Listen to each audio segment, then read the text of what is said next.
Last lecture में हम लोगों ने कहाँ तक देखा था? थ्रेशोल्ड फ्रीक्वेंसी और थ्रेशोल्ड वेवलेंथ, है ना।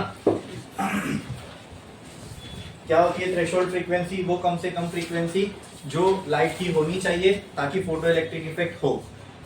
थ्रेशोल्ड वेवलेंथ किसको बोलते हैं? वो ज्यादा से ज्यादा वेवलेंथ जो लाइट की होनी चाहिए ताकि फोटो इलेक्ट्रिक इफेक्ट हो पाए। ठीक है, अब आज हम लोग फोटो इलेक्ट्रिक इफेक्ट की इक्वेशन निकालने जा रहे हैं। ठीक है, जिसको हम आइंस्टाइन फोटो इलेक्ट्रिक इक्वेशन भी बोलते हैं। हाँ, आओ समझते हैं इसको। हमने फोटो इलेक्ट्रिक इफेक्ट क्या होता है कि अगर हमने एक फोटो इलेक्ट्रिक मटेरियल लिया, ठीक है, हमने अगर फोटो इलेक्ट्रिक मटेरियल लिया और इसके ऊपर लाइट को इंसिडेंट होने दिया, ठीक है, इसके ऊपर लाइट इंसिडेंट हो रही है, मतलब क्या हो रहे हैं? छोटे छोटे ऐसे एनर्जी के पैकेट्स इसको आके हिट कर रहे हैं। किसको? इस मटेरियल को। और इन एनर्जी पैकेट्स को हम क्या बोलते हैं? इन एनर्जी पैकेट्स का नाम क्या है? फोटोन।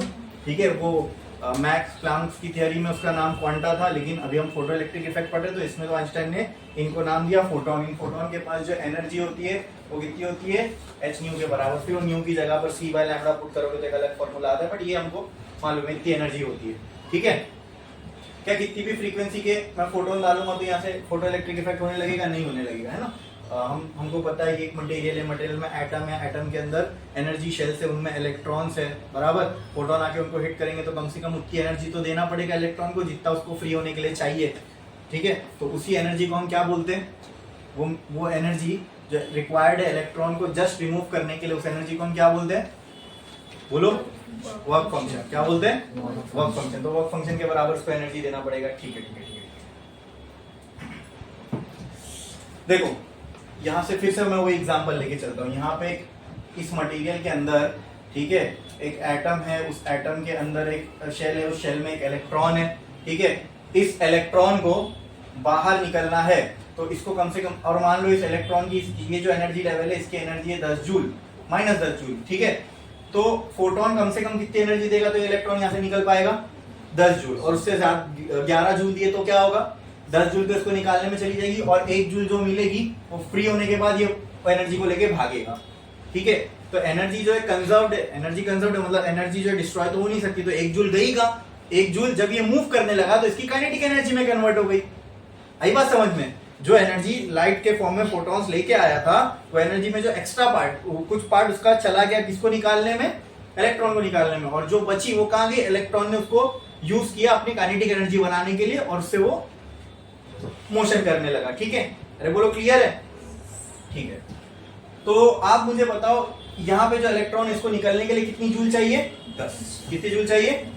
और मान लो यहाँ से ये फोटॉन्स आ रहे हैं और इन एक एक फोटोन के पास एनर्जी है let's say 30 joule. Her photon के पास मैं मान के चल रहा हूँ कितनी एनर्जी है? 10 जूल। कितनी है? 10 जूल। इलेक्ट्रॉन आए, सॉरी फोटॉन्स आए, किस पे हिट करें? इलेक्ट्रॉन पे। उसकी वजह से क्या होगा? इलेक्ट्रॉन का इजेक्शन होगा। ठीक है, इलेक्ट्रॉन इसमें से कितनी ले लेगा? 10। तो यहां पे ये 10 जूल क्या कहलाएगी? सिंबल्स में पूछू तो बोलो, वर्क फंक्शन। और मैं यहां पूछू एनर्जी ऑफ फोटोन कितनी है, तो आप क्या बोलोगे? फोटोन कितनी एनर्जी लेके आ रहा है तो आप क्या बोलोगे? कितनी लेके आ रहा है? अभी तो मैंने यहां बताया। ठीक है, अच्छा, ये एनर्जी कौन लेके आ रहा है? एक एक फोटोन अपने अंदर, ये एक फोटोन एक इलेक्ट्रॉन को हिट करेगा। ठीक है, तो क्या इलेक्ट्रॉन अपने शेल से निकल के फ्री हो जाएगा? और कितनी एनर्जी यूटिलाइज करेगा वो करने में? वो ये प्रोसेस में कितनी एनर्जी यूटिलाइज होगी? 30 में से 10 बची कितनी? तो वो 20 कहां चली जाएगी? 20 जूल कहां गई? काइनेटिक एनर्जी में। किसमें? तो ये इसके बाद जो 20 जूल बचेगी, इसमें से 10 इसमें चली गई, जो 20 जूल बचेगी वो किसमें चली जाएगी? किसमें? तो क्या ऐसा नहीं लग रहा काइनेटिक एनर्जी ऑफ इलेक्ट्रॉन, या फिर मैं बोलूं kinetic energy of photoelectron is equal to energy of photon minus the work function? क्या ये क्लियर समझ में आ रहा है देख के? इसमें कोई डाउट है किसी को?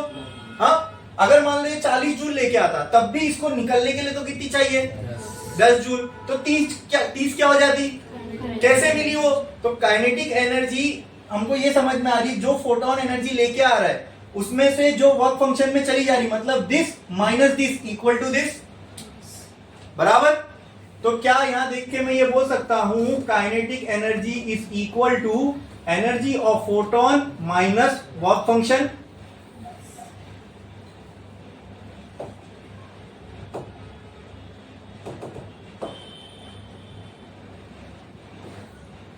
बोल सकता हूं माइनस वर्क फंक्शन। ये समझना कुछ मुश्किल था? बोलो।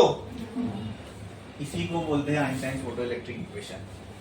बस कुछ मुश्किल था ये? एकदम सिंपल ना? एकदम बेसिक मैथ से ही हमने इसको समझा कि भाई तुमको मैंने, मेरे पास 10 रुपए 5 रुपए दे दिया है तो कितना बचा, बोलोगे 5 रुपए, तो वही तो है, 30 लेके आ रहा है, 10 खर्चा हो रही है, कितनी बच रही है 30, तो उसको मैथमेटिकल फॉर्म में लिखे, इसी को बोलते हैं आइंस्टाइन फोटो इलेक्ट्रिक इक्वेशन। समझे? कोई डेरिवेशन वगैरह करके नहीं निकाले हमने, प्रॉपर लॉजिक यूज किया, यहाँ पे समझा और उससे हमने इक्वेशन निकाली। किसी को कोई डाउट है इसके अंदर? समझ में आया? ठीक है। अब ये एक्चुअली में हम लोग इसको है ना के ना बोलते हुए के मैक्स बोलते हैं। अब वो के मैक्स क्यों बोलते हैं वो भी आपको बताता हूँ। देखो इसको प्रॉपरली थोड़ा सा लॉजिकली समझो। यहां से ये फोटोन आया 30 जूल एनर्जी लेके, ठीक है।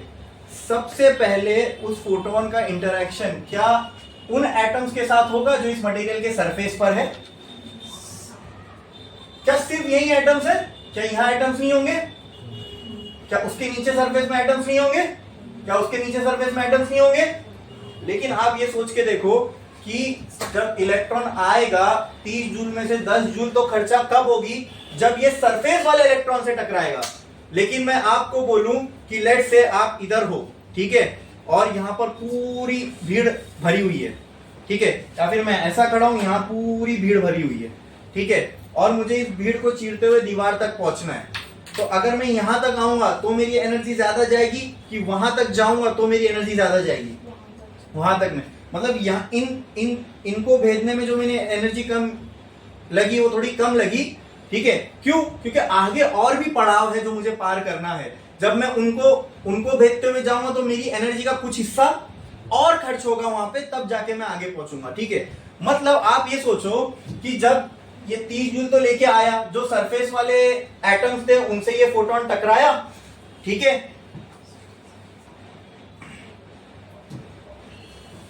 जो सरफेस वाले एटम्स थे उनसे ये फोटोन टकराया और उन एटम्स में से इलेक्ट्रॉन बाहर निकल गए। अब यहां पे फोटोन को और कहीं एनर्जी देने की जरूरत नहीं पड़ी। क्यों? क्योंकि ये सरफेस, ये एटम्स कहां थे? सरफेस पे। अब सोचो अगर फोटोन को यहां वाले इलेक्ट्रॉन, अगर फोटोन को यहां वाले इलेक्ट्रॉन, या चलो यहां बोलते हैं, यहां पे कोई एक इलेक्ट्रॉन बैठा हुआ है, फोटोन को उस यहां वाले एटम में से इलेक्ट्रॉन को निकालना है। यहां वाले इलेक्ट्रॉन को भी निकालने में फोटोन की कितनी एनर्जी खर्च होगी? बोलो। 10 जूल। क्योंकि ये सारे एटम है तो एक ही मटेरियल के, तो जितना यहां वाले इलेक्ट्रॉन को निकालने में एनर्जी खर्च होगी उतना ही यहां वाले इलेक्ट्रॉन को भी निकालने में खर्च होगी, उतना ही यहां पे भी कोई एटम बैठा होगा तो उसके भी इलेक्ट्रॉन को निकालने में कितनी खर्च होगी? 10 जूल। कितनी? 10 जूल। अच्छा, ये जो वर्क फंक्शन है ये प्रॉपर्टी होती है मटेरियल की। किसकी? जैसे एग्जांपल, अगर लेट्स से यहां पे एक मटेरियल जिसका नाम मैंने दे दिया फोटो इलेक्ट्रिक मटेरियल 1। यहां पे एक मटेरियल है, इसको मैंने नाम दे दिया फोटो इलेक्ट्रिक मटेरियल नंबर 2, ठीक है। हो सकता है इसके जो एटम्स है उसका जो एनर्जी लेवल है उसके अंदर इलेक्ट्रॉन के पास -10 जूल एनर्जी है। मटेरियल चेंज हो गया तो उसकी एटॉमिक प्रॉपर्टीज भी चेंज होगी, मतलब नंबर ऑफ इलेक्ट्रॉन वगैरह चेंज होंगे, शेल्स वगैरह चेंज होंगे, ठीक है। तो मान लो उसके अंदर जो आउटर मोस्ट शेल है उसके अंदर इलेक्ट्रॉन को सिर्फ -8 जूल चाहिए, तो अब उस मटेरियल के लिए वर्क फंक्शन क्या हो जाएगा? 8 जूल। अब यही फोटोन में इस पे फेंक के मारूं तो कितनी खर्च होगी फोटोन की एनर्जी? 8, और बचेगी कितनी? 20। बचेगी कितनी? 22। तो काइनेटिक एनर्जी कितनी आ जाएगी? 22। समझ में आया? तो अच्छा, कोई और मटेरियल लिया, उसके अंदर ये जो इलेक्ट्रॉन है, ठीक है, आउटर मोस्ट शेल के, मान लो उनको निकलने के लिए उनका एनर्जी लेवल -15 जूल पर है, ठीक है। तो फोटोन जब इनसे टकराएगा तो उसका वक्त, उसको कम से कम कितना देना पड़ेगा इलेक्ट्रॉन को, 15 जूल। तो यहाँ पे वर्क फंक्शन क्या हो गया, समझे? वर्क फंक्शन जो होता है ये प्रॉपर्टी ऑफ मटेरियल है। एक मटेरियल में से इलेक्ट्रॉन को निकालने में कितनी एनर्जी चाहिए वो तो मटेरियल डिसाइड करेगा ना, मटेरियल के एटम्स डिसाइड करेंगे, और हर मटेरियल का एटॉमिक स्ट्रक्चर अलग होगा। अरे बोलो क्लियर है? मतलब एटॉमिक लेवल पे हर मटेरियल अलग है, तो उसके इलेक्ट्रॉन को निकालने में जो एनर्जी चाहिए होगी वो हर मटेरियल के लिए अलग होगी, बराबर। किसी मटेरियल को मान लो 10 जूल दे दिए, उसका इलेक्ट्रॉन फ्री हो गया, किसी को 20 दे दिए तो वो भी नहीं फ्री हो पा रहा है, क्योंकि उसके इलेक्ट्रॉन के पास उतनी ज्यादा एनर्जी है, वो लेके बैठा उतनी, जब तक उतनी दोगे नहीं वो निकलेगा नहीं। समझ में आ रहा है?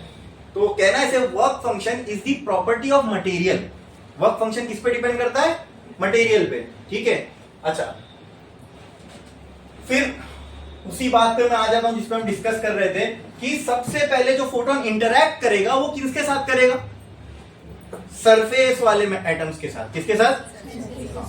तो अब सरफेस वाले एटम के साथ जब ये इंटरैक्ट कर रहा है तो इसकी कोई एनर्जी मटेरियल को भेजने में नहीं जा रही है।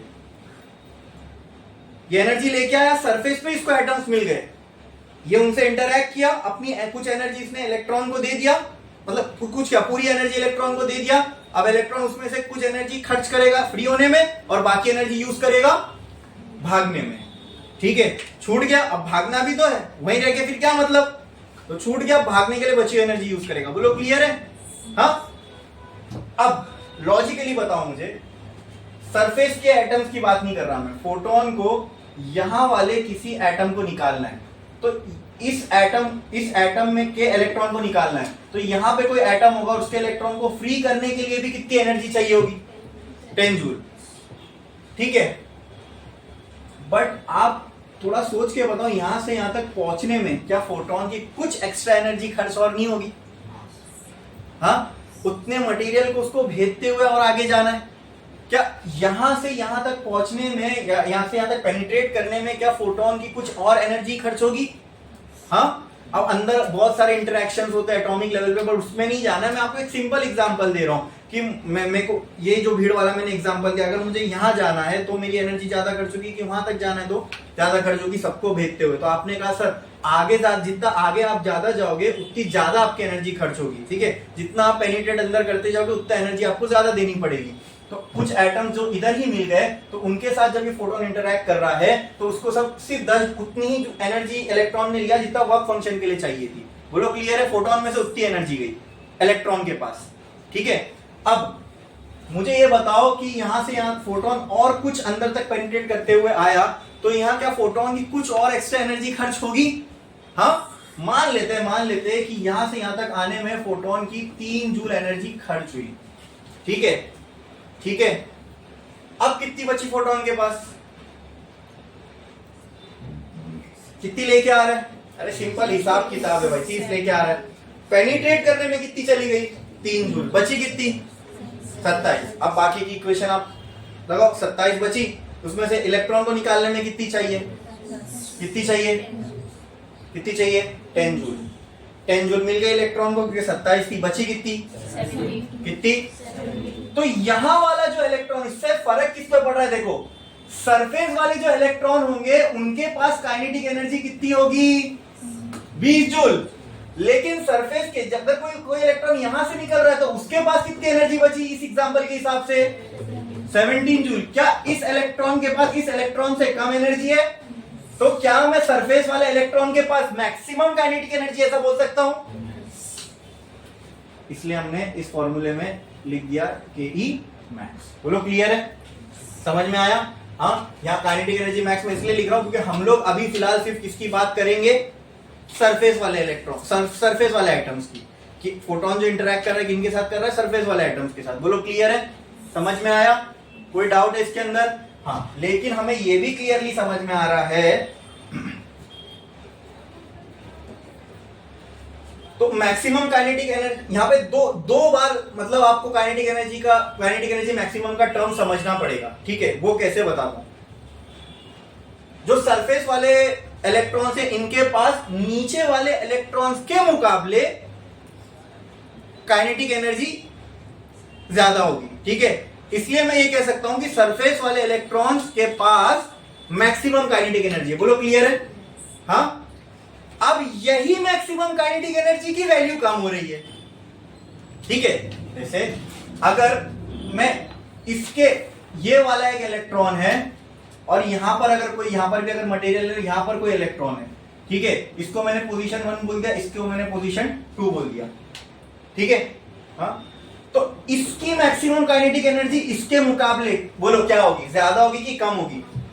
इसकी 1 वाले की ज्यादा होगी और 2 वाले की कम होगी। ठीक है, तो जो एनर्जी बच जाती है वर्क फंक्शन के बाद इलेक्ट्रॉन के पास, उसको हम बोलते हैं इलेक्ट्रॉन की maximum kinetic energy.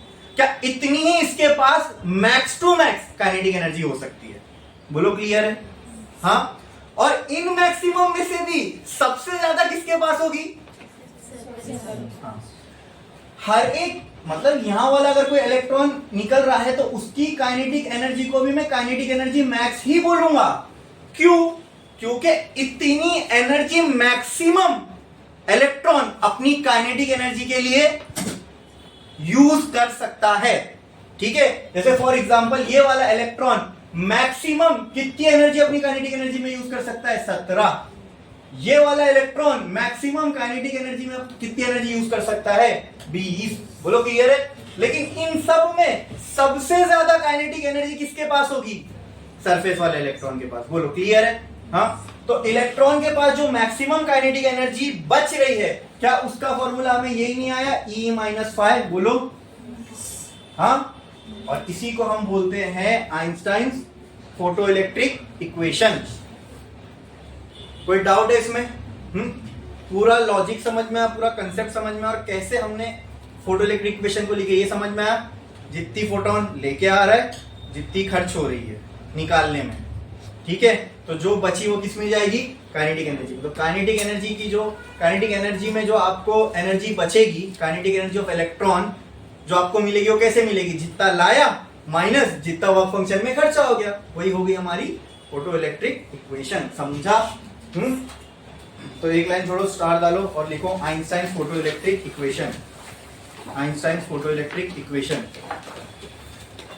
Einstein photo electric equation. और उसके नीचे मैं कुछ बोल रहा हूं वो लिखो।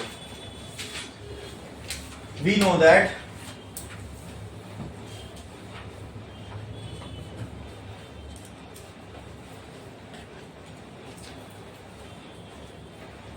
some energy of photon is used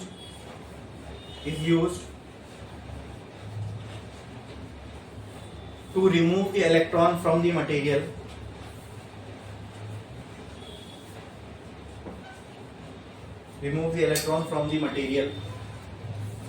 which is work function, bracket में लिखो phi, which is work function, bracket में लिखो phi. We know that some energy of photon is used to remove the electron from the material, which is called as work function, and the remaining energy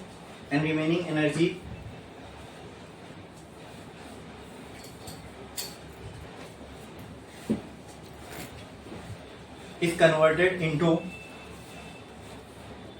kinetic energy of photoelectron. Kinetic energy of photoelectron.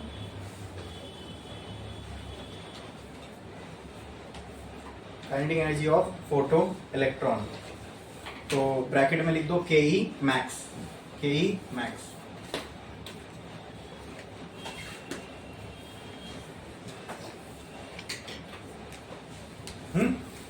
क्या आपने? Therefore we can write. नीचे उसके एक line नीचे लिखो. Therefore we can write KE max is equal to E minus phi.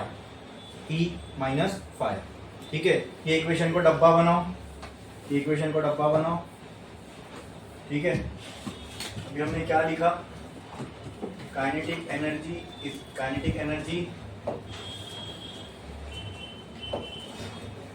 Energy max is equal to E minus phi. ये लिखे अभी हमने. इसी इक्वेशन को हम क्या कहते हैं? तो आप उसको एरो बना के लिख दो, आइंस्टाइन फोटोइलेक्ट्रिक इक्वेशन, या नीचे लिखो the above equation is called as Einstein photoelectric equation. The above equation is called as Einstein's photoelectric equation. The above equation is called as Einstein's photoelectric equation. ये आपने इतना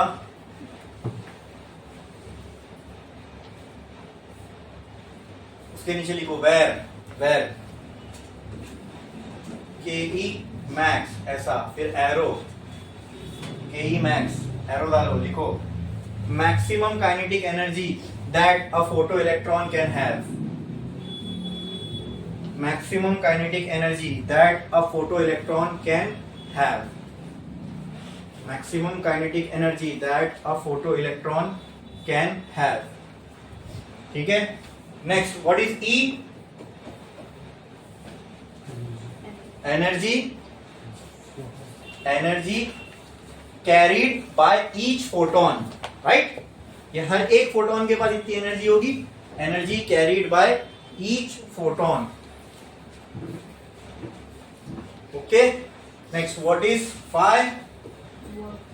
work function of material. Because work function किस पे depend करेगा? Material change तो atom change, उसके हिसाब से उसके एनर्जी रिक्वायरमेंट चेंज. ठीक है, इतना लिख लिया आपने. अब कुछ नहीं करना है, देखो इसके साथ थोड़ा सा खेलना है अपने को. हाँ, मुझे आप ये बताओ कि can I write E is equal to H nu? बोलो. ऑल्सो, अच्छा, अगर ये क्या वर्क फंक्शन भी एनर्जी ही है? ठीक है, या तो सिंपल. मैं बोलता हूं अगर मैं म्यू की जगह म्यू नॉट रख दूं और यहाँ एच रख दूं, अब बोलो ये एनर्जी क्या हो जाएगी? ये क्या हो जाएगी? Work function. तो मुझे मेरे पास वर्क फंक्शन का भी फॉर्मूला है और ई का भी फॉर्मूला है. ये दोनों इक्वेशन इसमें यूज करो तो क्या होगा? क्या मुझे ये आ जाएगी? Kinetic energy max is equal to H nu minus H nu. ये भी आइंस्टाइन फोटोइलेक्ट्रिक इक्वेशन ही है. समझ में आया? अच्छा, एक और बात, आप मुझे ये बताओ, क्या न्यू की जगह पर मैं c बाय लैम्डा यूज कर सकता हूं? तो अगर न्यू नॉट हो गया तो उसकी जगह पे मैं c bye lambda not use कर सकता हूं. तो चलो, अब इसकी जगह पर क्या मैं ये लिख सकता हूं? E is equal to H C by lambda. हाँ, क्या इसकी जगह पर मैं लिख सकता हूं phi is equal to H C by lambda nought? तो अब अगर ये इक्वेशन में फिर से यूज करूं तो क्या ये आ जाएगा मुझे? Kinetic energy max is equal to, देखो E की जगह पर क्या मैं ये पूरा टर्म लिख सकता हूं? तो can I write this as H C by lambda, और फाई की जगह पर मैं इन टर्म्स ऑफ लैम्डा क्या लिख सकता हूं? H C by lambda. तो ये भी आइंस्टाइन फोटोइलेक्ट्रिक इक्वेशन ही है, but in terms of wavelength. ये भी आइंस्टाइन फोटोइलेक्ट्रिक इक्वेशन ही है, but in terms of frequency. ये भी आइंस्टाइन फोटोइलेक्ट्रिक इक्वेशन ही है, लेकिन एकदम सिंपलेस्ट फॉर्म में, लॉजिकल. ठीक है. हाँ, अब जब हम एनर्जी का वर्क फंक्शन का फॉर्मूला इसमें पुट करेंगे तो इक्वेशन की शक्ल और हो जाएगी, लेकिन है तो बेसिक वो वही इक्वेशन. तो उसको उसी को फिर जब हम फ्रीक्वेंसी हटा के वेवलेंथ के टर्म्स में लिखेंगे, है तो वही इक्वेशन. बोलो क्लियर है? ये सब कुछ खाली ये याद रखना, ये सबसे इंपॉर्टेंट है. इसके बाद इसका भी फॉर्मूला मैंने पहले ही आपको बता चुका हूँ, इसका भी फॉर्मूला मैंने पहले ही आपको बता चुका हूँ. वेवलेंथ के टर्म्स में भी इसका फॉर्मूला आपको पहले से पता है क्या नहीं? थ्रेशोल्ड वेवलेंथ में हमने ई का फाई का फॉर्मूला लिखे थे ना फिर से. हाँ, फिर थ्रेशोल्ड फ्रीक्वेंसी में भी फाई का फॉर्मूला अलग से लिखे थे. तो वही फॉर्मूला खाली हम इसमें पुट किए तो हमें दो इक्वेशन की और टाइप्स मिल गई. बोलो क्लियर? हाँ, तो देखो क्यों हम कर रहे हैं? क्योंकि उससे हमको ये समझ में आएगा सर, फोटोन तो एनर्जी का पैकेट है, बराबर, वो यहां समझ में आ रहा है. लेकिन ये एनर्जी किस पे डिपेंड करती है? फ्रीक्वेंसी पे. यही एनर्जी किस पे डिपेंड करती है? वेवलेंथ पे. जिसकी वेवलेंथ ज्यादा उसकी फ्रीक्वेंसी कम, जिसकी फ्रीक्वेंसी कम उसकी एनर्जी कम, जिसकी वेवलेंथ कम उसकी फ्रीक्वेंसी, जिसकी फ्रीक्वेंसी ज्यादा उसकी एनर्जी. क्योंकि एनर्जी डिपेंड करती है ना फ्रीक्वेंसी और वेवलेंथ पे. तो हमें एक इक्वेशन ऐसी में, मैं बोला मुझे एक ऐसी इक्वेशन दो जिसमें अगर मुझे ये ना पता हो कि फोटोन एनर्जी कितने लेके आ रहा है, सिर्फ ये मालूम हो कि कौन से वेवलेंथ की लाइट आ रही है, तो क्या मैं फोटोन कितनी एनर्जी लाएगा, देगा, कितनी इलेक्ट्रॉन लेके जाएगा, सब निकाल सकता हूं? यस, इसीलिए हमने इस इक्वेशन का वेरिएशन निकाला इन terms of frequency, in terms of wavelength. बोलो क्लियर? हाँ, तो एक लाइन छोड़ो और लिखो Einstein's photoelectric equation in terms of frequency. Einstein's photoelectric equation in terms of frequency, तो ये इक्वेशन आ जाएगी। ठीक है,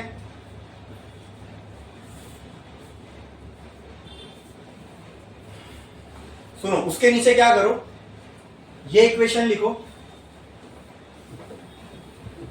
ये रीजन दो और फाइनल इक्वेशन ये लिखो। मतलब ये इक्वेशन लिखो, उसके नीचे ये लिख दो और डब्बे में बाजू में ये लिखो। ठीक है, मालूम पड़ेगा कि इसकी जगह ये यूज किया हमने। करो।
हो गया, लिख के नेक्स्ट एक लाइन छोड़ो, स्टार दे दो, लिखो Einstein photoelectric equation in terms of wavelength. In terms of wavelength, Einstein photoelectric equation in terms of wavelength, in terms of wavelength. लिखा आपने? फिर उसमें शुरू में ये वाली इक्वेशन लिखो, फिर नीचे ये वाली इक्वेशन लिखो और ब्रैकेट में ये पूरा डाल दो।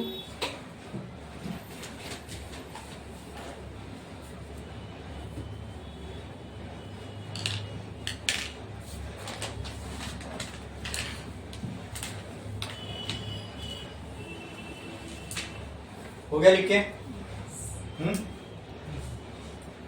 सबको इक्वेशन समझ में आई? डिफिकल्ट था? अब नेक्स्ट हमें इनके ग्राफ देखना है। ठीक है, एक एक के तो देखते हैं हम एक एक करके ग्राफ। तो एक लाइन छोड़ो, स्टार डालो, हेडिंग लगाओ, ग्राफ ऑफ काइनेटिक एनर्जी। चलो मैं आपको है ना इक्वेशन से समझाता हूँ, नाम भी आप इक्वेशन से ही समझ जाओगे ग्राफ का कैसा है। Kinetic energy max is equal to H nu minus H nu naught. क्या ये हमें इक्वेशन आई थी? हाँ, let's compare this equation by equation of straight line. Graph बनाना है ना, तो ये किसी की तो इक्वेशन को फॉलो करता होगा। पहली बार ये इक्वेशन तो क्वाड्रेटिक दिख नहीं रही है। क्वाड्रेटिक का मतलब उसके पावर में 2 कहीं आ रहा है, क्या क्यूबिक नहीं दिख रही है, तो लीनियर की कुछ इक्वेशन जैसी दिख रही है। ठीक है, अब इक्वेशन ऑफ स्ट्रेट लाइन क्या कहती है? लीनियर इक्वेशन सिंपल क्या है? 10th में पढ़े थे कोऑर्डिनेट ज्योमेट्री। बोलो इक्वेशन ऑफ स्ट्रेट लाइन या linear equation.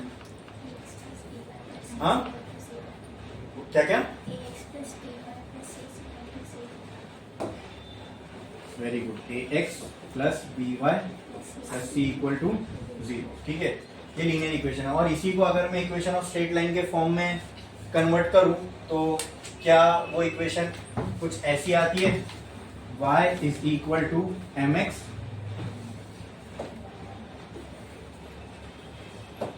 y equal to mx plus c। अरे बोलो, ये यही इक्वेशन है। इसको सब आप ये साइड लेके जाओगे तो थोड़ा बहुत अगर ग्राफ के हिसाब से हम लोगों को टर्मिनोलॉजी चेंज करनी पड़ती है। तो अगर मैं आपसे पूछूं कि एक स्ट्रेट लाइन की इक्वेशन क्या है, तो क्या वो यही होती है? y equal to mx plus c। Let's compare this equation with y equal to mx plus c। y is equal to mx plus c। Equation को ये कंपेयर करोगे तो मुझे बताओ यहाँ आपको y की जगह पे क्या मिल रहा है? y की जगह पे क्या मिल रहा है? Kinetic energy max. अरे बोलो। m की जगह पे क्या मिल रहा है? h। क्या m स्लोप होता है लाइन का? तो यहाँ पे लाइन का स्लोप किसके बराबर है? h के। ठीक है। x की जगह पे क्या मिल रहा है? फ्रीक्वेंसी। और c की जगह पे क्या मिल रहा है? हाँ देखो, इसको ऐसा लिख सकता हूं क्या मैं? इसको देखो, kinetic energy max is equal to h nu, इसके जैसा मैच करने के लिए, plus minus h nu nought, ऐसा लिख सकता हूं। अब और ज्यादा क्लियर समझ में आएगा, क्योंकि यहाँ प्लस दिख रहा है ना। अब c की वैल्यू बराबर बताओगे, माइनस h न्यू नॉट। अब मुझे बताओ इस इक्वेशन में ये टर्म क्या होते हैं? y का मतलब वो चीज जो y एक्सिस पे है, x का मतलब वो चीज जो x एक्सिस पे रहेगी, m का मतलब क्या होता है? ये m का मतलब this is slope of line, this is, ये c का मतलब क्या होता है बोलो? ये y इंटरसेप्ट है। इक्वेशन ऑफ स्ट्रेट लाइन में ये क्या होता है? y intercept. y इंटरसेप्ट का मतलब क्या? c हमें वो वैल्यू बताता है जहां पर ग्राफ y एक्सिस को कट कर रहा है। What do you mean by y intercept? वो पॉइंट सर ग्राफ में जहां पर लाइन y एक्सिस को कट करेगी, इसलिए हम उसको क्या बोल रहे हैं?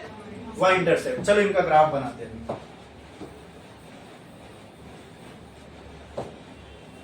y axis, x axis. Check करो इक्वेशन को और बताओ मुझे किसके किसके बीच में ग्राफ बनना चाहिए। y पे क्या होगा और x पे क्या होगा? y पे क्या होगा? इसलिए मैंने ग्राफ का नाम भी नहीं लिखा है, इक्वेशन ही बता देगी तुम्हें कि ग्राफ किसके किसके बीच में बनेगा। ये इक्वेशन है आपके पास, तो ग्राफ किसके किसके बीच में बनने वाला है? काइनेटिक एनर्जी, काइनेटिक एनर्जी, चलो काइनेटिक एनर्जी मैक्स यहां पे लिख देता हूं मैं, ठीक है, और यहां पे फ्रीक्वेंसी, ये दोनों के बीच में, क्योंकि y पे काइनेटिक एनर्जी है और x पे बोलो फ्रीक्वेंसी। ये equation of straight line form कर रही है, ठीक है, जिसका स्लोप h है, मतलब ऐसी कुछ टेढ़ी लाइन होगी, ठीक है। तो मैंने एक लाइन बना दिया, इसका जो ये स्लोप होगा, यही होता है स्लोप, इसको बोलते हैं थीटा, ठीक है। और स्लोप बराबर होता है, ज्योमेट्रिकली स्लोप बराबर होता है tan थीटा के, और यहां पे उसकी वैल्यू क्या है? h। क्या है? h। दूसरा, यहां पे ये y इंटरसेप्ट है, मतलब ये वो चीज है, ये वो चीज बता रहा है जहां पे ये ग्राफ y एक्सिस को कट करेगा, और ग्राफ, ये जो लाइन है y एक्सिस को कट कहां कर रही है? नेगेटिव में। नेगेटिव मतलब अगर ये 0 है तो यहां कहीं होगा, ठीक है। तो मैंने इसको यहां लाके जोड़ दिया, मतलब ये जो लाइन है ये कट करेगी y एक्सिस को, और कहां कट करेगी? जो इक्वेशन में y इंटरसेप्ट है। इक्वेशन में y इंटरसेप्ट क्या है? तो क्या मैं बोल सकता हूं इतनी वैल्यू h न्यू नॉट है, क्योंकि इतनी वैल्यू पे आके ये ग्राफ कट करेगा ना y एक्सिस को, तो क्या मैं बोल सकता हूं 0 से यहां तक h न्यू नॉट होगा। समझा कि नहीं समझा? इक्वेशन को देखो, बोलोगे सर माइनस क्यों नहीं डाले वहां पे? हमने तो यहाँ माइनस लिखे, तो मैंने माइनस इसलिए नहीं डाला क्योंकि मैंने इसको बनाया ही नेगेटिव x एक्सिस पे, सॉरी नेगेटिव y एक्सिस पे, दिख रहा है, ठीक है। ये x एक्सिस है, ये y एक्सिस है, ये पॉजिटिव y, यहाँ ओरिजिन से ऊपर पॉजिटिव y, ओरिजिन से नीचे नेगेटिव y। बोलो क्लियर? ये समझ में आया? इस लाइन का जो स्लोप है, इस लाइन का जो स्लोप है वो किसके बराबर है? h के। बस ये ग्राफ हो गया, खत्म। तो ये ग्राफ किसके किसका हो गया? Kinetic energy versus frequency, kinetic energy versus. अब यहाँ पे ना बहुत मजेदार चीज आपको देखने को मिलेगी। क्या कोई भी फ्रीक्वेंसी में दे दूं फोटोन को, तो कोई भी फ्रीक्वेंसी वाला फोटोन क्या मटेरियल में से इलेक्ट्रॉन को निकाल सकता है? बोलो नहीं। कौन सी फ्रीक्वेंसी वाला फोटोन मटेरियल में से इलेक्ट्रॉन को निकाल सकता है? Very good. वो फोटोन जिसके पास कम से कम थ्रेशोल्ड फ्रीक्वेंसी जितनी फ्रीक्वेंसी हो। बोलो क्लियर है? अच्छा, वेरी गुड। थोड़ा लॉजिकली सोचो दोस्तों, ऐसे फोटोन जिनके पास फ्रीक्वेंसी थ्रेशोल्ड फ्रीक्वेंसी के बराबर नहीं है, वो अगर इलेक्ट्रॉन से जाके टकराएंगे तो क्या इलेक्ट्रॉन के पास कोई काइनेटिक एनर्जी होगी? बिल्कुल नहीं होगी। बराबर बराबर। ग्राफ को चेक करो, हमने ये सब सोच के नहीं बनाया, लेकिन आप ग्राफ को चेक करो। क्या यहां पर एक फ्रीक्वेंसी की वैल्यू है? भाई ये भी तो फ्रीक्वेंसी की कुछ वैल्यू है ना। यहां पे बताओ काइनेटिक एनर्जी की क्या वैल्यू है? कोई वैल्यू नहीं है भाई काइनेटिक एनर्जी। अगर यहां पे फ्रीक्वेंसी की वैल्यू है और अगर मैं यहां पे आके देखूं तो काइनेटिक एनर्जी तो नेगेटिव है। हाँ, नेगेटिव काइनेटिक एनर्जी का मतलब क्या? नेगेटिव काइनेटिक एनर्जी का मतलब क्या? मतलब नेगेटिव में मिल रही है काइनेटिक एनर्जी, मतलब ऐसा ही समझो जो मैंने एग्जांपल दिया था, इलेक्ट्रॉन को चाहिए 10 जूल और तुमने फोटोन मारा 5 जूल का, तो अभी भी नेगेटिव 5 जूल चाहिए, इसलिए ग्राफ नेगेटिव में ही चल रहा है। हाँ, मैंने फ्रीक्वेंसी बढ़ा दिया, यहां जा रहा हूं तो क्या मैं फ्रीक्वेंसी बढ़ा रहा हूं? देखो क्या धीरे धीरे काइनेटिक एनर्जी बढ़ रही है। कोई एक पर्टिकुलर फ्रीक्वेंसी आ गई जब काइनेटिक एनर्जी अब इतनी हो गई कि यहां से काइनेटिक एनर्जी का ग्राफ पॉजिटिव होना स्टार्ट हो रहा है, मतलब अब ये फ्रीक्वेंसी या फिर इसके बाद जो भी फ्रीक्वेंसी दूंगा तो वहां पर अगर ये फ्रीक्वेंसी दूं तो कि यहां पर इलेक्ट्रॉन के पास काइनेटिक एनर्जी होगी? यस होगी। ये फ्रीक्वेंसी बताओ कुछ लग रही है? किसके जैसी लग रही है? यस एग्जैक्टली, ये ग्राफ ही है ना उसका, फ्रीक्वेंसी और काइनेटिक एनर्जी का। ये फ्रीक्वेंसी आने पे, ये फ्रीक्वेंसी पे समझ लो फोटोन के पास कितनी एनर्जी, ये फ्रीक्वेंसी वाला अगर फोटोन में मारूं तो उसके पास कम से कम कितनी हो जाएगी? वर्क फंक्शन जितनी एनर्जी, तो ये वाली फ्रीक्वेंसी को हम क्या कहेंगे? New not. तो ये ग्राफ में न्यू नॉट कहां दिख रहा है, समझ में आया? हाँ, जहां ये ग्राफ एक्स एक्सिस को कट कर रहा है। ठीक है, लॉजिकली समझे ना कैसे? इससे पहले तो फिर वो बात ट्रू निकली कि भाई मैं जीरो फ्रीक्वेंसी का भी फोटोन फेंक के मारूं तो इलेक्ट्रॉन एमिशन होना चाहिए, होगा क्या? नहीं। 2 का मारा 4 का, तो ऐसा नहीं कि कोई भी फ्रीक्वेंसी का फोटोन फेंक के मार दो एमिशन स्टार्ट हो जाएगा, नहीं। हमने प्रॉपरली लिखे फोटो इलेक्ट्रिक इफेक्ट के डेफिनेशन में, when a photon of suitable frequency, ऐसी नहीं डाल दिया वहां पर suitable, when a photon of suitable frequency is incident on a photoelectric material, ठीक है, emission of electrons takes place, this effect is called as photoelectric effect. लेकिन उसमें जो फोटोन चाहिए वो कैसा चाहिए? एक सूटेबल फ्रीक्वेंसी का। तो देखो ना, कोई भी फ्रीक्वेंसी पे नहीं निकल रहा है, एक पर्टिकुलर फ्रीक्वेंसी पे ही हमको दिख रहा है कि यहाँ पे काइनेटिक एनर्जी अब पॉजिटिव होने लगी। ठीक है, ये तो एक ग्राफ है। ठीक है, लेट्स से ये ग्राफ किसी मटेरियल के लिए बना, मटेरियल 1। अब आप लोग मुझे बताओ, मैंने मटेरियल बदल दिया, अब उसका वर्क फंक्शन 10 नहीं है, अब उसका वर्क फंक्शन है 15। ठीक है, क्या चेंज हो जाएगा इस पूरे ग्राफ में? सोच के बताओ, थोड़ा सा लॉजिकली सोचो। अब वर्क फंक्शन 15 हो गया, तो क्या किसकी रिक्वायरमेंट बढ़ जाएगी? वेरी गुड, यस, किसकी रिक्वायरमेंट? थ्रेशोल्ड फ्रीक्वेंसी की रिक्वायरमेंट बढ़ जाएगी, क्योंकि वर्क फंक्शन बढ़ा तो अब उसको निकालने के लिए एनर्जी भी ज्यादा चाहिए। अगर एनर्जी ज्यादा चाहिए तो ज्यादा फ्रीक्वेंसी वाला फोटोन लाओ। तो जो ग्राफ पहले इधर कट कर रहा था, अब बताओ मुझे राइट में कट करेगा कि लेफ्ट में? राइट में कट करेगा कि लेफ्ट में? राइट में। क्यों? क्योंकि अभी थ्रेशोल्ड फ्रीक्वेंसी की वैल्यू बढ़ गई, वैल्यू बढ़ाना है फ्रीक्वेंसी की, तो यहां के आना पड़ेगा। तो चलो मैं एक और ग्राफ इधर बना लिया, बट इसमें मेरे को एक चीज स्पेसिफाई करना पड़ेगा, ये क्या है? मटेरियल 2 है, ये मटेरियल 2 की थ्रेशोल्ड फ्रीक्वेंसी है। अब 2 फ्रीक्वेंसी आ गई तो इसको मैंने 1 बोल दिया और इसको, और नीचे क्या बोलता हूं? वर्क फंक्शन ऑफ 1 और वर्क फंक्शन ऑफ 2। ये ग्राफ इसलिए ऐसा बना क्योंकि इसका वर्क फंक्शन बड़ा है। बोलो क्लियर है? आई बात समझ में? इसलिए ये ग्राफ इधर बना ना, समझ में आया? अच्छा, तो ये हो गया म्यू नॉट 1। इसके लिए क्या ये होगा? ये क्या हो गया? H mu naught 2। बोलो क्लियर?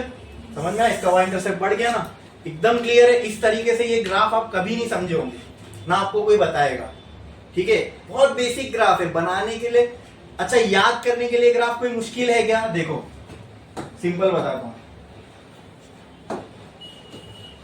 ये बना दिए, याद किया है आपने, तो यहां हो गया काइनेटिक एनर्जी, यहां हो गई फ्रीक्वेंसी, ये हो गया ग्राफ। कुछ मुश्किल था इसमें बनाने में? कोई, इसको अगर याद करोगे तो याद करना, इसको कोई बड़ी बात नहीं है। मैंने आपको इस ग्राफ की एक एक चीज बताई है, ठीक है, उसको समझना हम लोगों को, ये ग्राफ हमसे कहना क्या चाहता है। कोई भी ग्राफ होगा फिजिक्स का, वो आपको कुछ ना कुछ इन्फॉर्मेशन प्रोवाइड करेगा, बट वो प्रोवाइड करने के लिए आपको उसके बेसिक्स मालूम होने चाहिए। तो इसलिए पहले हमने समझा ये ग्राफ एक्चुअली बना क्यों ऐसे, उसकी इक्वेशन देखे हमने, उसकी इक्वेशन कैसी लग रही थी, इक्वेशन ऑफ स्ट्रेट लाइन जैसी, उससे हमने कंपेयर किया तो हमें पूरा ग्राफ समझ में आ गया कि कैसा बनेगा, समझे। इवन मैं तो आपको नाम भी ना दूं ना, तो भी आप अब इक्वेशन देख के बता सकते हो ग्राफ किसके किसके बीच में बनेगा, कहाँ कट करेगा, क्या होगा, सब कुछ। बोलो क्लियर है, समझ में आया। याद करने वाला ये याद करता है ऐसे, लेकिन ये सारी जो चीजें है ये वही बता पाएगा जिसने इसको अच्छे से समझा होगा, ठीक है। हाँ बोलो क्लियर है। तो एक लाइन छोड़ो, स्टार डालो, लिखा आपने ग्राफ ऑफ, क्या लिखोगे, graph of kinetic energy max versus, बनो और सब कुछ छापो जो लिखा है आपके सामने।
हो गया सबका।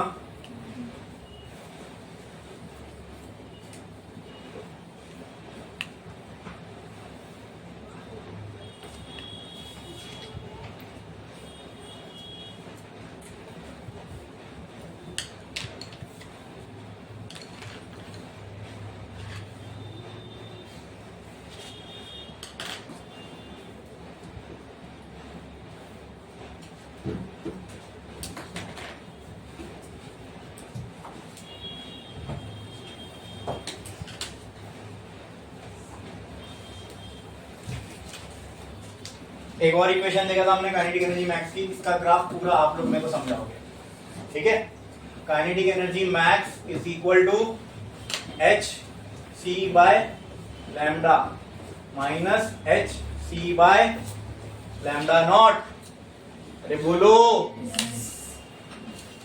लेट्स कंपेयर दिस विथ, और आपके समझने के लिए मैं इसको और आसान कर देता हूं। Kinetic energy max is equal to H C into 1 by lambda plus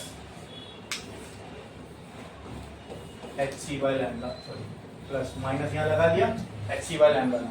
अब इसको कंपेयर करो, y is equals to m x plus c से। पहले तो बताओ ग्राफ किसके किसके बीच में बनाऊं।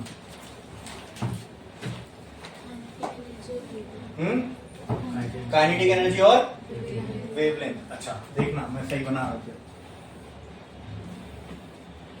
यहाँ पे आ गई kinetic energy max, maximum kinetic energy of electrons, तो यहाँ पे लिख दिया वेवलेंथ। सही है, सही है। और से देखो 1 अपॉन लैम्डा आएगा ना, x की जगह पे क्या है 1 अपॉन लैम्डा। अब वो लैम्डा के साथ भी आपको मैं बता सकता हूँ, लेकिन फिर आपको कंफ्यूजन होगा, इससे अच्छा आप 1 अपॉन लैम्डा के साथ ग्राफ बनाओ। ठीक है, इतना क्लियर है। अब बताओ और क्या, स्ट्रेट लाइन है, ठीक है, स्लोप क्या है hc, तो क्या मैं लाइन ऐसी बना दूं, बोलो क्लियर है। ये होगा इसका slope which is equal to tan theta which is equal to hc, slope हो गया लाइन का। आगे और क्या, खत्म हो गया ग्राफ, खत्म हो गया, बोलो खत्म हो गया। तो क्या बनना बाकी है अभी, y इंटरसेप्ट कहाँ बनेगा, नेगेटिव में कि पॉजिटिव में, नेगेटिव में, मतलब ये साइड की ये साइड, डाउनवर्ड की अपवर्ड, तो यहाँ कहीं मैं बना देता हूँ, ठीक है, ये नेगेटिव कट करेगा। और इतना हिस्सा किसके बराबर होगा बोलो, हाँ बोलो जोर से बोलो, गलत होएगा चलेगा, बोलो hc बाय लैम्डा नॉट, बोलो क्लियर, ठीक है, एकदम बराबर है, ठीक है। अब एक चीज इसमें मिसिंग है, वो क्या, देखो कोई भी वेवलेंथ की लाइट फेंक के मारू तो क्या इलेक्ट्रॉन के पास काइनेटिक एनर्जी आ जाएगी, नहीं, ये वेवलेंथ पे काइनेटिक एनर्जी नेगेटिव है, ये वेवलेंथ पे काइनेटिक एनर्जी नेगेटिव है, ये वेवलेंथ पे भी काइनेटिक एनर्जी नेगेटिव है, बट ये वेवलेंथ आने के बाद काइनेटिक एनर्जी पॉजिटिव होना स्टार्ट हो गई, तो ये वेवलेंथ क्या होगी, थ्रेशोल्ड वेवलेंथ। तो यहाँ बजाय उसको मैं लैम्डा नॉट लिखने के 1 बाय लैम्डा नॉट लिखूंगा, क्योंकि ये 1 बाय लैम्डा नॉट का ग्राफ चल रहा है, ठीक है, बोलो क्लियर है। हाँ, अब मैंने मटेरियल चेंज कर दिया, फिर से हाँ ध्यान रखो, मटेरियल चेंज किया मैंने, उस मटेरियल की, सुनो वही एग्जांपल सेम है, उस मटेरियल का वर्क फंक्शन 15 है, पहले वाले ये मटेरियल 1 था, मान लो ये मटेरियल 1 है, इसका वर्क फंक्शन 10 था, तो इसकी वेवलेंथ यहाँ आई। एक दूसरा मटेरियल ले लिया, उसका वर्क फंक्शन 15 है, कितना है 15, तो उसको निकालने में एनर्जी ज्यादा लगेगी, मतलब क्या बढ़ गया, वर्क फंक्शन बढ़ गया, क्या बढ़ गया, ग्राफ में क्या चेंज आएगा। यहां पे अगर एक और ग्राफ मुझे बनाना है उस मटेरियल के लिए, तो बताओ क्या आएगा,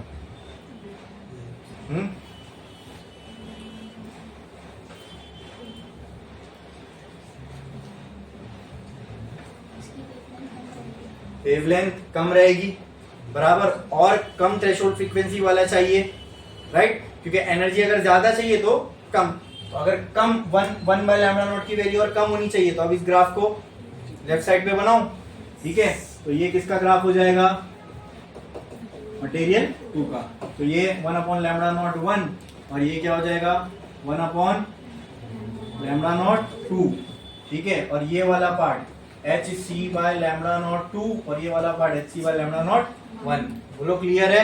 हाँ, और सेम यहाँ पर भी वर्क फंक्शन ऑफ 2 और वर्क फंक्शन ऑफ 2 का वर्क फंक्शन बड़ा है, इसलिए वो पहले आ गया, ठीक है, कम वेवलेंथ ज्यादा एनर्जी, वेवलेंथ के मामले में एनर्जी इनवर्सली प्रोपोर्शनल है, और फ्रीक्वेंसी के साथ एनर्जी डायरेक्टली प्रोपोर्शनल है, बोलो क्लियर है। ये भी पूरा ग्राफ अच्छे से समझ में आ गया, ठीक है, ये तो एकदम एंट्रेंस वाला आपको पढ़ा दिया हूं मैंने, ठीक है, ये ग्राफ से तो आप क्वेश्चंस भी कर सकते हैं, लेकिन समझ में आ गया, बोलो क्लियर है, छापो।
गया लिख के।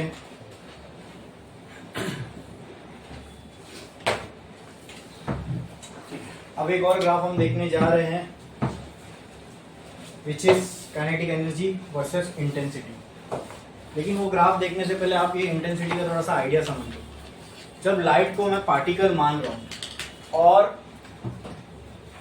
वो पार्टिकल कहीं फॉल हो गए, तो इंटेंसिटी से हम क्या आइडिया लगा सकते हैं regarding to that particle. Let's say कहीं से लाइट मैंने किसी एक सरफेस पे इंसिडेंट करवाया,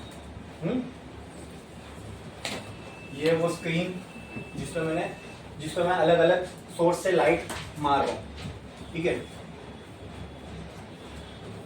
यहां पे मुझे एकदम ब्राइट स्पॉट मिला, ठीक है। यहां पे मुझे इसके मुकाबले, यानी यहाँ पे बहुत ज्यादा ब्राइट था जो भी लाइट गिरी थी, इसके मुकाबले यहाँ पे मुझे थोड़ा सा डिम स्पॉट मिला, और इसके मुकाबले यहाँ पे मेरे को कोई लाइट ही नहीं मिली, ठीक है। तो इंटेंसिटी को इन टर्म्स ऑफ फोटोन हम कैसे समझ सकते हैं, ये थोड़ा सा सोच के देखो कि कहीं पे मैं लाइट मार रहा हूं और वहां पे लाइट की इंटेंसिटी ज्यादा है। इंटेंसिटी ज्यादा मतलब वहां पे एकदम ब्राइट लाइट मुझे देखने को मिल रही है। कहीं पे मैं लाइट मार रहा हूं और उसमें वहां पे इंटेंसिटी ऑफ लाइट कम है, मतलब इसके मुकाबले ये थोड़ी सी डल है, ये बहुत ब्राइट है। ब्राइट और डल समझते हो ना। और वही मैंने जब यहां पर इंटेंसिटी देखा तो यहाँ पे इंटेंसिटी की वैल्यू क्या होगी, 0। क्या होगी मुझे आप बताओ। यहां पर ये थर्ड वाले केस में अगर इंटेंसिटी की वैल्यू 0 है तो कितने फोटोन यहां आ रहे होंगे, लॉजिकली बताओ। लाइट क्या है, फोटोन। जब फोटोन आएंगे ही नहीं तो यहाँ पे लाइट दिखेगी नहीं। इसकी इंटेंसिटी 0 होने का मतलब यहाँ नंबर ऑफ फोटोन्स कितने आ रहे हैं, 0। तो अगर मैं आपसे पूछूं नंबर ऑफ फोटोन्स, ठीक है, थर्ड केस में कितने हैं, थर्ड केस में कितने हैं। अब इसको मैं फर्स्ट केस बोलता हूं, इसको सेकंड केस और इसको थर्ड केस। कंपेयर करो। सेकंड वाले केस में मुझे इंटेंसिटी फर्स्ट वाले से थोड़ी कम दिख रही है और 0 नहीं दिख रही है। इसका मतलब क्या यहाँ फोटॉन्स आ रहे होंगे, इंटेंसिटी कम है, इसका मतलब नंबर ऑफ फोटॉन्स कम आ रहे इधर पे। समझ में आया। तो अगर मैं 2 की बात करूं, ठीक है, तो अगर मैं फोटोन का नंबर इन 3 बोलूं, इफ स्मॉलर देन फोटोन का नंबर इन 2, अरे बोलो क्लियर है। वहां पे सबसे ज्यादा लाइट ब्राइट दिख रही है, इसका मतलब वहां पे नंबर ऑफ फोटॉन्स सबसे। तो इसका मतलब अगर मैं आपसे बोलूं कि कहीं पे लाइट की इंटेंसिटी ज्यादा है, इसका मतलब क्या, वहां पे नंबर ऑफ फोटॉन्स ज्यादा गिर रहे होंगे, इसलिए वहां पे लाइट एकदम ब्राइट है। बोलो क्लियर है।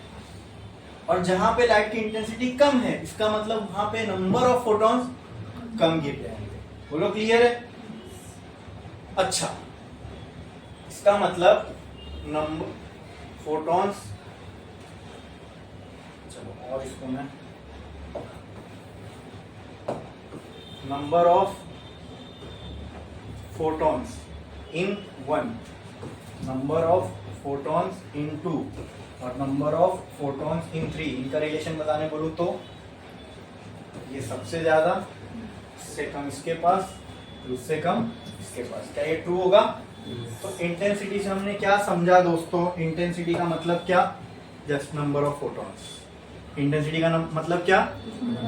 तो अगर मैं बोलूं आपसे कि मैं इंटेंसिटी बढ़ा रहा हूं लाइट की, तो आपके क्या दिमाग में आएगा, यस मैं नंबर ऑफ फोटॉन्स बढ़ा रहा हूं।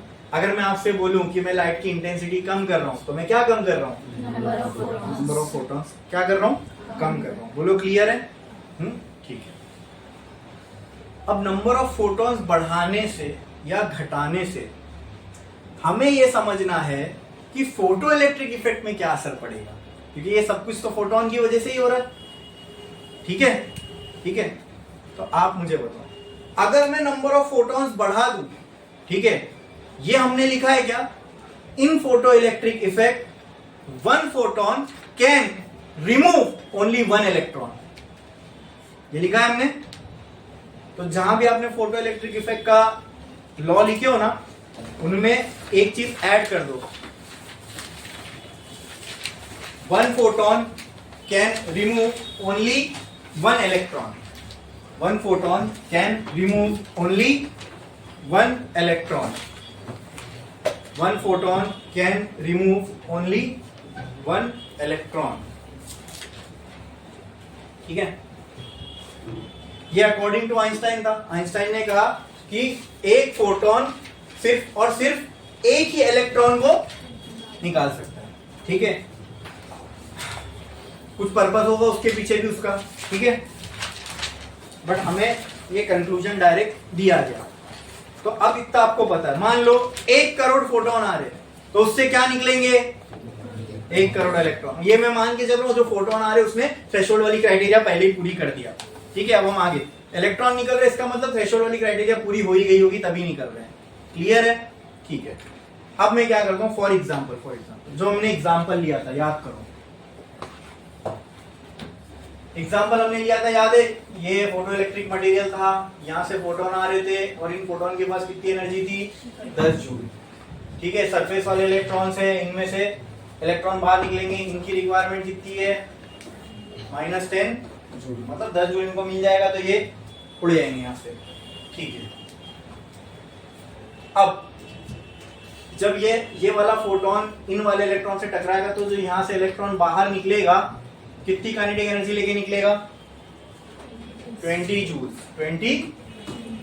अब हमें इंटेंसिटी के साथ काइनेटिक एनर्जी का रिलेशन समझना है। ठीक है, इंटेंसिटी मैंने बढ़ा दिया। ठीक है, फॉर एग्जांपल पहले मैं 30 जूल, क्या ये एनर्जी कंटेन्ड इन फोटोन के ओनली इन वन फोटोन।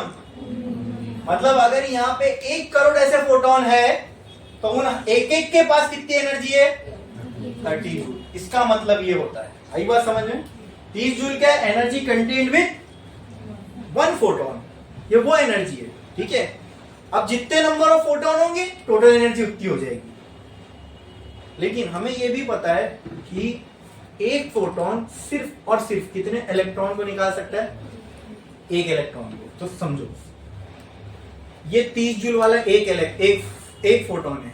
अगर यहाँ एक फोटोन है तो यहां से कितने इलेक्ट्रॉन बाहर निकलेंगे? 1। अगर मैं यहां 30 जूल वाले 10 फोटोन डाल दूं तो 10 इलेक्ट्रॉन निकलेंगे। ठीक है, लेकिन वो 10 इलेक्ट्रॉन के पास काइनेटिक एनर्जी कितनी होगी? क्या? 20 होगी। पक्का? अब तो नंबर ऑफ फोटोन बढ़ गए ना, तो एनर्जी नहीं बढ़ेगी, काइनेटिक एनर्जी नहीं बढ़ेगी इलेक्ट्रॉन की। सोच के बताओ हाँ या ना? लॉजिकली सोचो।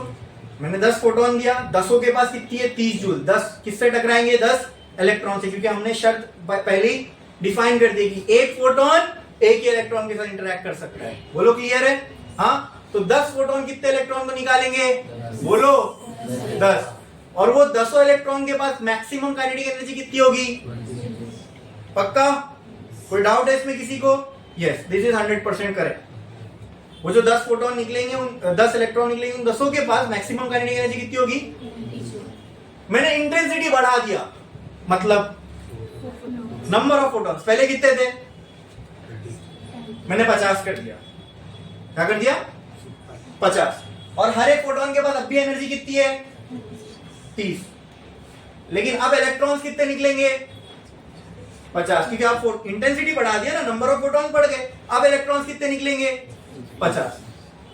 जो 50 के 50 इलेक्ट्रॉन होंगे उनके पास मैक्सिमम काइनेटिक एनर्जी कितनी होगी? अब भी 20 है जब इंटेंसिटी। अच्छा, अब अगर मैं 100 कर दूं इंटेंसिटी को, मतलब 100 फोटोन आ रहे, अब कितने इलेक्ट्रॉन निकलेंगे? 100। लेकिन उन 100 के पास काइनेटिक एनर्जी मैक्सिमम कितनी होगी? इसका मतलब इंटेंसिटी के बढ़ाने से या कम करने से काइनेटिक एनर्जी पे कोई फर्क नहीं पड़ता। यही समझना था। समझ में आ गया? बोलो क्लियर है? एकदम लॉजिकल है समझने के लिए कि अगर हम इंटेंसिटी बढ़ाते हैं लाइट की उससे काइनेटिक एनर्जी ऑफ इलेक्ट्रॉन पे कोई असर किस पे हो रहा है? नंबर ऑफ इलेक्ट्रॉन पे हो रहा है। हर केस में नंबर ऑफ इलेक्ट्रॉन बढ़ रहे थे, लेकिन हर इलेक्ट्रॉन की जो मैक्सिमम काइनेटिक एनर्जी वो उतनी थी। बोलो क्लियर है? समझ में आया? तो अगर मुझे ग्राफ बनाना है kinetic energy versus intensity,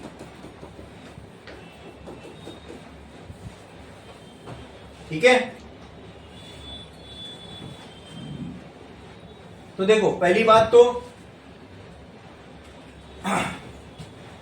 kinetic energy आपको डायरेक्ट जीरो से तो मिलने नहीं लगेगी। क्यों नहीं मिलने लगेगी? क्योंकि जब तक थ्रेशोल्ड फ्रीक्वेंसी अटेन नहीं हो जाती, जब तक थ्रेशोल्ड फ्रीक्वेंसी अटेन नहीं हो जाती तब तक बोलो।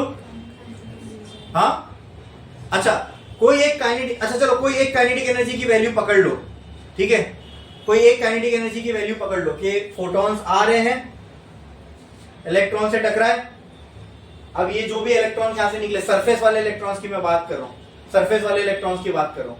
अगर 30 जूल वाले फोटॉन्स आए, इलेक्ट्रॉन से टकराए और 20 जूल इलेक्ट्रॉन लेके जा रहा है, ठीक है, तो काइनेटिक एनर्जी कुछ तो वैल्यू होगी ना, 10, 20, 15, 5, कुछ भी, जीरो।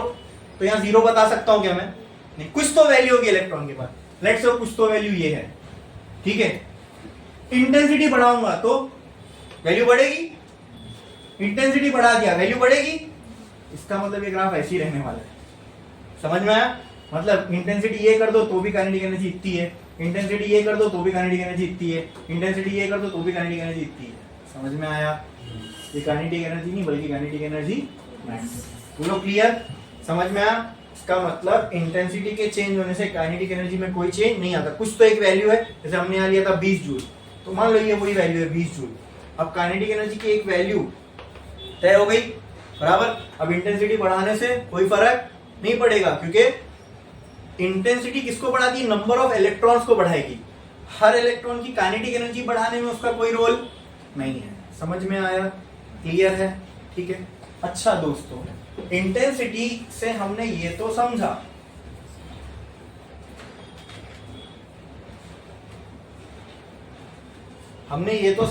कि इंटेंसिटी बढ़ाने से sir kinetic energy of electron पे कोई फर्क नहीं पड़ेगा, लेकिन किस पे फर्क पड़ेगा? नंबर ऑफ इलेक्ट्रॉन पे। अगर नंबर ऑफ इलेक्ट्रॉन बढ़ गए तो क्या फोटो करंट बढ़ जाएगा? क्योंकि करंट तो इलेक्ट्रॉन पे डिपेंड करता है। अब जितने ज्यादा इलेक्ट्रॉन होंगे उतना ज्यादा करंट होगा। तो अगर मैं बोलूं फोटो करंट और इंटेंसिटी में क्या रिलेशन है, तो आप क्या बोलोगे? कि इंटेंसिटी बढ़ाने से फोटो करंट बढ़ेगा, इंटेंसिटी कम होगी तो फोटो करंट कम होगा। बोलो क्लियर है? पहले ये ग्राफ बना लो, graph of kinetic energy max versus intensity.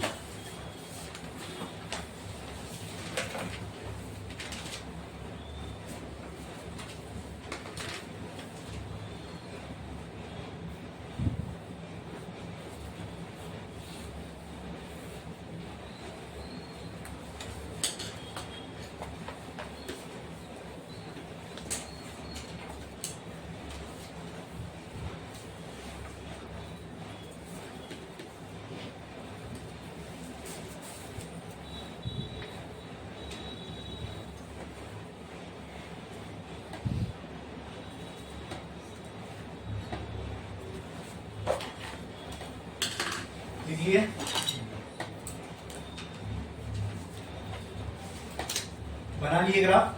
इस ग्राफ के एक लाइन नीचे छोड़ के लिखो, the above graph shows that the intensity of photon does not have any effect on kinetic energy of electrons, kinetic energy of photoelectrons.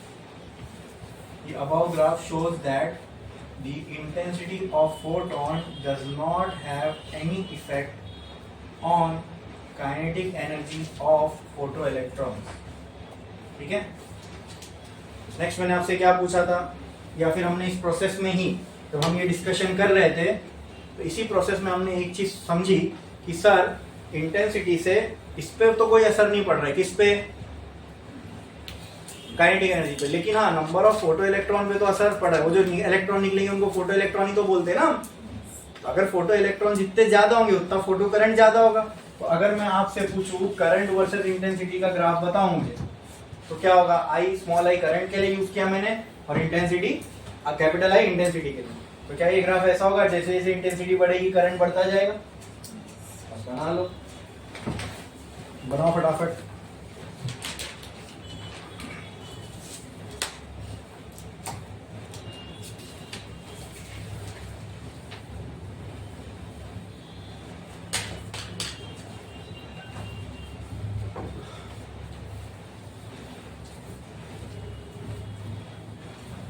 लिखिए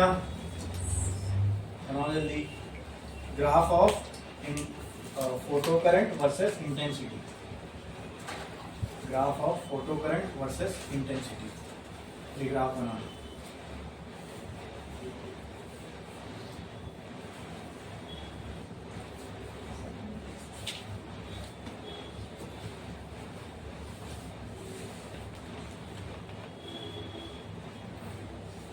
graph of photocurrent versus intensity, ठीक है। ये ग्राफ होने के बाद नीचे क्या लिखोगे? The above graph shows that photo current increases with increase in intensity of photons, with increase in intensity of photons, with increase in intensity of photons।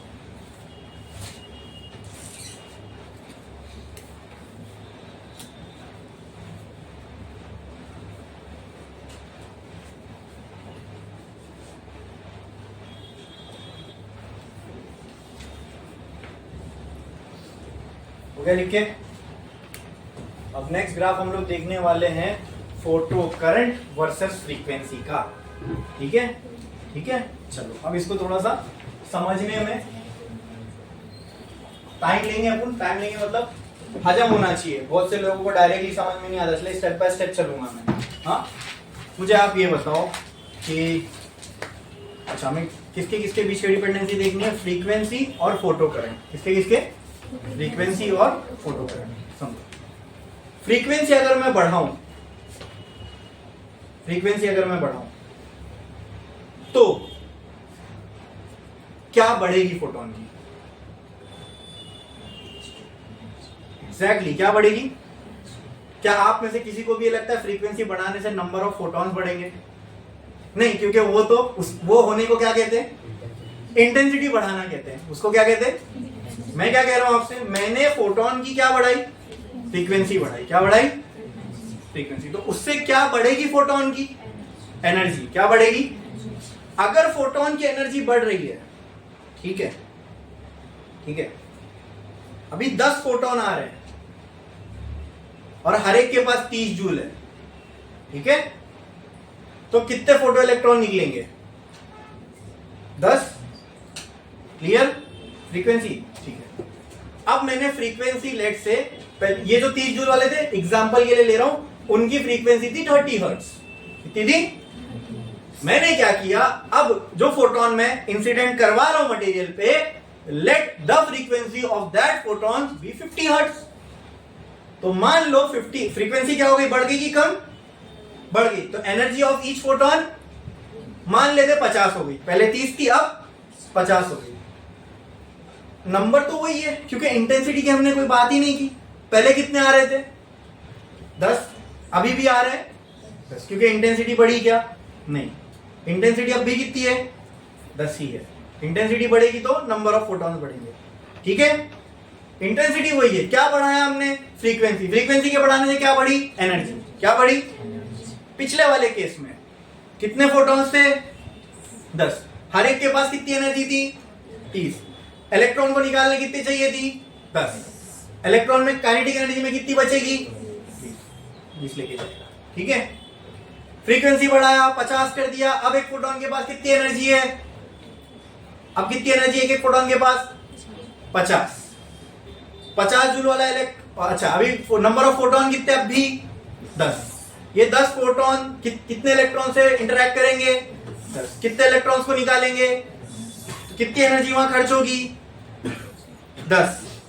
अभी मटेरियल तो, अब इलेक्ट्रॉन के पास काइनेटिक एनर्जी में कितनी बचेगी, अभी कितनी बचेगी 40, कितनी बचेगी, क्योंकि अब जो फोटोन हमने मारा वो कितने जूल वाला था 50, तो क्या बढ़ गई, पहले केस और ये केस में अगर कंपेयर करो तो आपको चेंज किस में देखने को मिला, maximum kinetic energy of electron में, पहले वाले केस में वो कितनी थी, अभी कितनी है।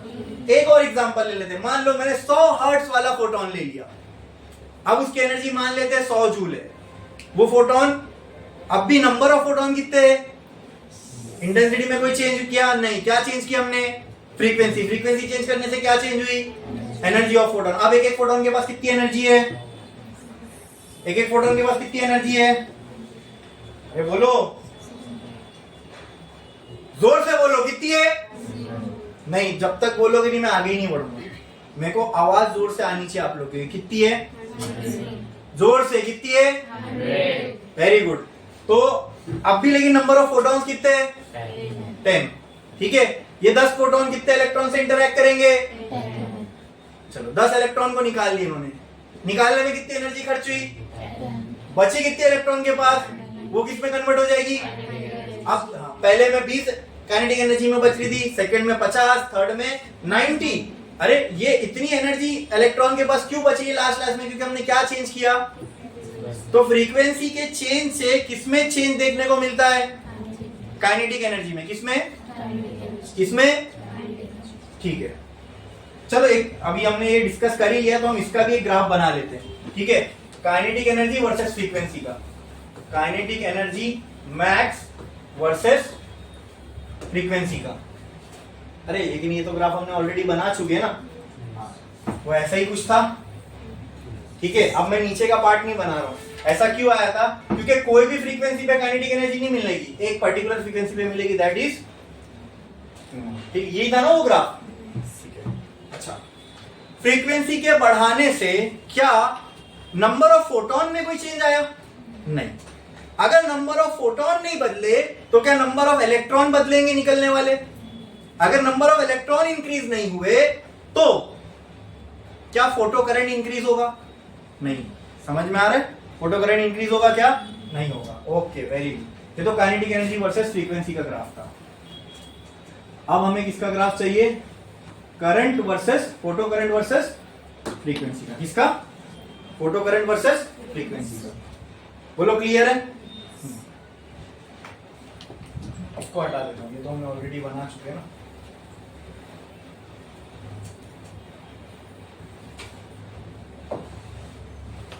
करंट वर्सेस फ्रीक्वेंसी का, अच्छा मुझे आप ये बताओ दोस्तों, फिर से मैं इस पे आ जाता हूं, पहले तो ये बताओ कि अगर इसका वर्क, यहाँ पे जो भी एटम है उसका वर्क फंक्शन अगर 10 जूल है, ठीक है, तो क्या कोई भी फ्रीक्वेंसी का इलेक्ट्रॉन मारने से यहाँ पे एमिशन स्टार्ट हो जाएगा, मतलब यहाँ से इलेक्ट्रॉन जब निकलेंगे तभी तो मैं बोलूंगा ना करंट आया, तो क्या कोई भी फ्रीक्वेंसी का इलेक्ट्रॉन मारने से करंट आ जाएगा, मतलब जीरो फ्रीक्वेंसी वाला इलेक्ट्रॉन फोटोन मैंने यहाँ मारा, क्या करंट मिलेगा, 1 फ्रीक्वेंसी का मिलेगा, 2, 3, 4 मिलेगा, तो इसका मतलब ये फ्रीक्वेंसी 0 से तो चालू नहीं हो सकती, फ्रीक्वेंसी की कुछ तो वैल्यू होगी तब करंट मिलना स्टार्ट होगा, अरे बोलो क्लियर है, अरे बोलो क्लियर है, इसमें कोई डाउट, पक्का, ये तो आप एग्री करते हो ना कि फ्रीक्वेंसी की सर वैल्यू कम से कम अपने को 10 हर्ट्ज चाहिए, तब जाके यहां से इलेक्ट्रॉन निकलना स्टार्ट होगा, और जब इलेक्ट्रॉन निकलेगा तब तो करंट बनेगा ना, जब तक इलेक्ट्रॉन निकला ही नहीं करंट दिखेगा ही नहीं,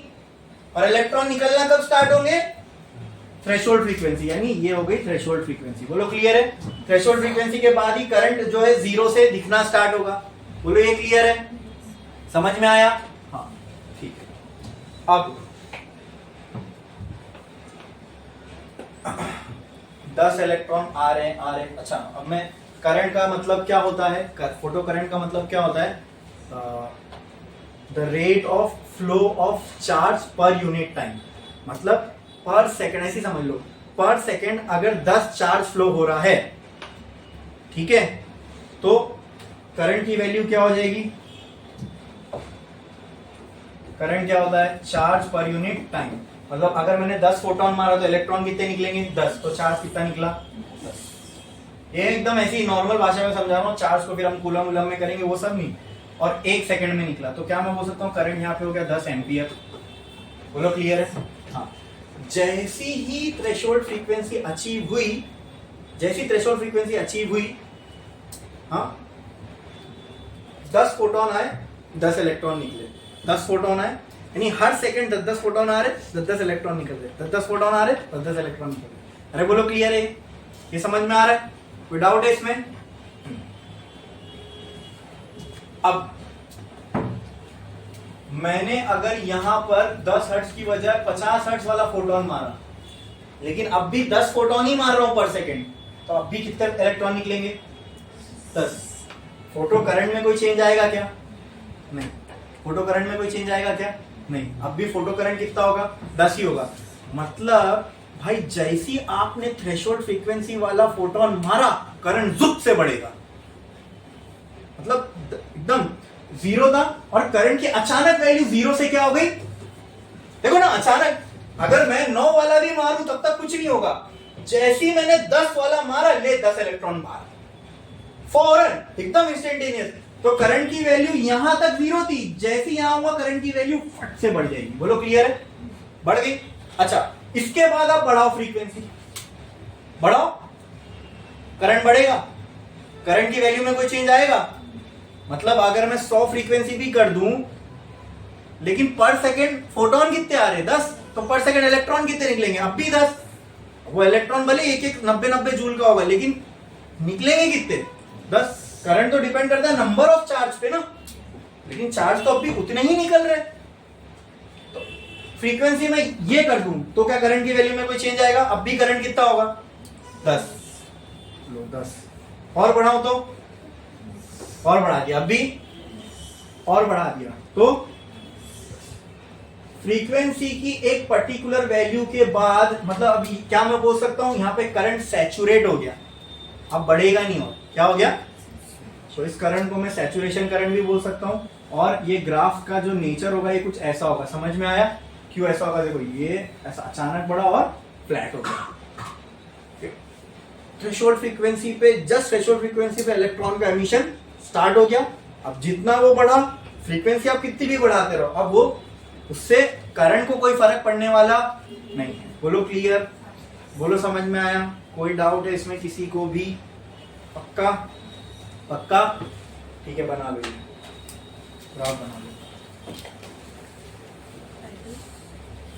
graph of photocurrent versus intensity, sorry, the graph of photocurrent versus frequency. Graph of photocurrent versus frequency. Graph of photocurrent versus frequency, versus frequency. बना लो ये ग्राफ। ये 10 में ये सब मत बनाना, ठीक है? ये बनाओ, ये बनाओ, और बस इतना, ये एक्सिस और ये ग्राफ, ठीक है? ये बताना है और ये बताना है और ये बताना है। तो 10 वर्ष तो मैंने आपके समझने के लिए बताया था।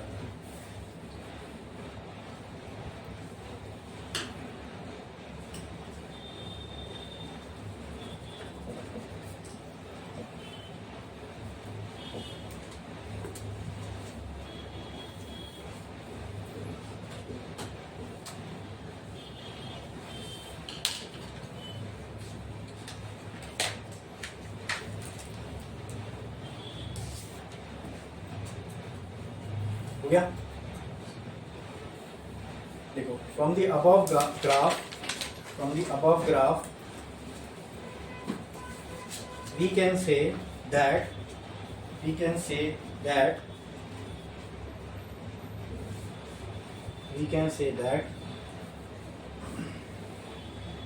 the frequency of photon does not have any effect